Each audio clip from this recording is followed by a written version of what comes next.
রাসূল সাল্লাল্লাহু আলাইহি সাল্লাম বলেন, ও আমার সাহাবায়ে কেরাম, তোমরা বলো, কোন একজন ব্যক্তির ঘরের সামনে, বাড়ির সামনে যদি একটা নহর থাকে, একটা নদী থাকে, ওই নদীর মধ্যে যদি ওই ব্যক্তি দৈনিক 5 বার ওই ব্যক্তি যদি গোসল করে, তোমরা বলো তার শরীরে কোনো প্রকারের ময়লা আবর্জনা থাকতে পারে কিনা?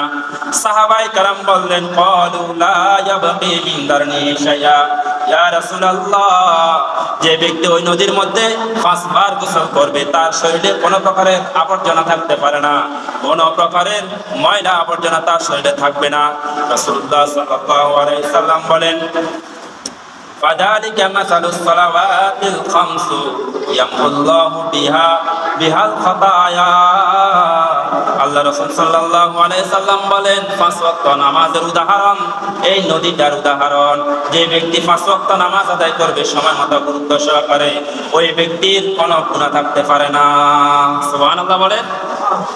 যে ব্যক্তি 5 ওয়াক্ত নামাজকে গুরুত্ব সহকারে পড়বে, ওই ব্যক্তির কোনো গুনাহ থাকতে পারে না। ইয়ামহুল্লাহুল খাতায়া, তার সমস্ত গুনাহ আল্লাহ তাআলা ক্ষমা করে দিবেন।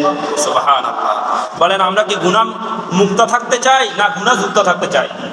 কথা বলেন, আমরা কি গুনাহগার হয়ে বেঁচে থাকতে চাই না গুনাহ মুক্ত হয়ে বেঁচে থাকতে চাই? অবশ্যই আমরা গুনাহমুক্ত জিন্দেগি গঠন করতে চাই। আর গুনাহমুক্ত যদি জিন্দেগি গঠন করতে হয়, তাহলে 5 ওয়াক্ত নামাজ আমাদেরকে জামাতের সাথে পড়তে হবে।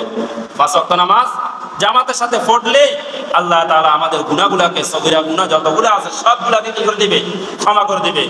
আল্লাহ তাআলা অন্য জায়গার মধ্যে বলেন, ইন্নাল হাসানাতি ইউযহিবনাস সাইয়্যাত, ইন্নাল হাসানাতি ইউযহিবনাস সাইয়্যাত, নিশ্চয়ই নেক কাজসমূহ গুনাহসমূহকে কি করে দেয়? ধুয়ে মুছে দেয়। যখন নেকি আমার মধ্যে আসবে, আমার আমলনামার মধ্যে নেক লেখা, নেকি উঠা শুরু হয়ে যাবে, গুনাহ অটোমেটিকলি কি হয়ে যাবে? ঝরে যাবে। আমাদের শরীর থেকে ময়লা আবর্জনা দূর করার জন্য আমরা সাবান ব্যবহার করি না? আমাদের কাপড় সমূহকে ময়লা আবর্জনা দূর করতে হলে আমরা কি ব্যবহার করি? সাবান ব্যবহার করি। তদ্রূপ ভাবে আমাদের কলবের ময়লা আবর্জনা দূর করতে হলে, গুনাহ দূর করতে হলে দুনিয়ার কোনো সাবান কাজে আসবে না। আমাদের জন্য এই সাবান কাজ দেবে নেকি সমূহ।